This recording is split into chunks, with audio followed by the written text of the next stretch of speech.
Praise lord, హల్లెలూయా. దేవుని నామానికి స్తోత్రాలు. మీ అందరికీ నా వందనాలు తెలియజేస్తున్నాను.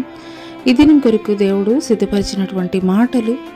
ప్రియ సహోదరి సహోదరుడా, అనేక సార్లు నీ జీవితంలో క్రీస్తుని ఎరిగిన తర్వాత క్రీస్తు యొక్క గుణగణాలను కలిగి ఇతరులు నీకు మాట్లాడేటువంటి మాటలు వ్యతిరేకంగా, దూషణ మాటలుగా నీకు వ్యతిరేకంగా మాట్లాడుతున్నప్పటికీ కూడాను వారి ఎదుట నీవు మౌనంగా ఉంటున్నావు.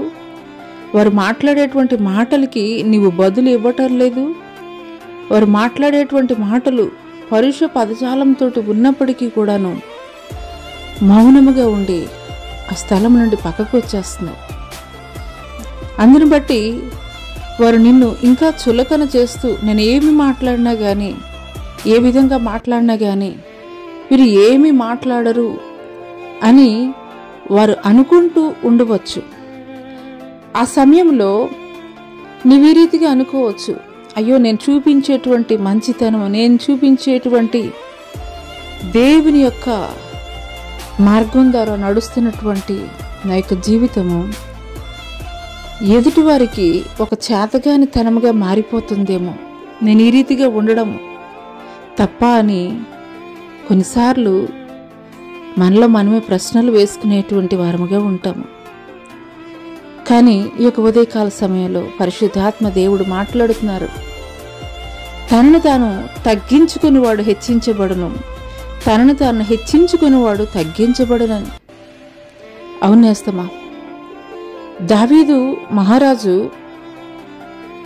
ఆయన నగరిలో వెళుతున్నటువంటి తరుణంలో షిమి అనేటువంటి ఒక వ్యక్తి దావీదు మహారాజుని ఎంతగానో దూషిస్తూ ఉంటాడు, రాళ్ళు రువ్వుతుంటాడు. అటువంటి సమయంలో దావీదు పక్కన ఉన్నటువంటి వ్యక్తి మాట్లాడతాడు, అయ్యా దావీదు, నీవు గనక నాకు ఆజ్ఞాపిస్తే అతను తలని తీసుకుని వచ్చి నీ వద్ద ఉంచుతాను అని చెప్పినప్పుడు దావీదు మాట్లాడతాడు. ఆ రీతిగా మాట్లాడడానికి దేవుడు వారికి అనుమతి ఇచ్చినప్పుడు నేనెందుకు ఆపాలి, నేనెందుకు వారిని అడ్డగించాలి? అవి దేవుడు నాకు ఆశీర్వాదకరంగా మారుస్తాడేమో, ఎందుకు నేను వారిని అడ్డగించాలి అని దావీదు మాట్లాడతాడు. అవునేస్తమా? అనేక సార్లు క్రీస్తుని పోలి నువ్వు తగ్గింపు జీవితాన్ని కలిగి ఉండి నువ్వు ఇతరులను క్షమిస్తూ ఇతరులు మాట్లాడేటువంటి దూషణ మాటలకి బదులు దూషణ పలకకుండా నువ్వు మౌనం వహిస్తున్నప్పుడు ఇతరులకి అది ఎంతగానో చులకనగా అనిపిస్తుంది. నీ పట్ల ఎంతగానో నిన్ను అవహేళనగా మాట్లాడేటువంటి వారుగా ఉంటారు. కానీ అటువంటి సమయంలో నీవైతే కనుక ఎక్కడ కూడా సహనాన్ని, ఓరిమినైతే కనుక నీవు కోల్పోవద్దు. ఎందుకొరకు అనంటే కనుక తనను తాను తగ్గించుకున్నటువంటి ఒక దావీదు, తనను తాను దేవుని ఎదుట తగ్గించుకున్నటువంటి ఒక దావీదు, మనుషుల దృష్టిలో చులకనగా చూడబడినటువంటి ఒక దావీదు ఇజ్రాయేలు ప్రజలకే దేవుడు రాజుగా నిలబెట్టాడు. ఒక నత్తివాడైనటువంటి మోషేని ఇజ్రాయేలు ప్రజలు నడిపించడానికి నాయకుడిగా నిలబెట్టాడు. ఒక బానిసగా వెళ్ళినటువంటి ఒక యోసేపుని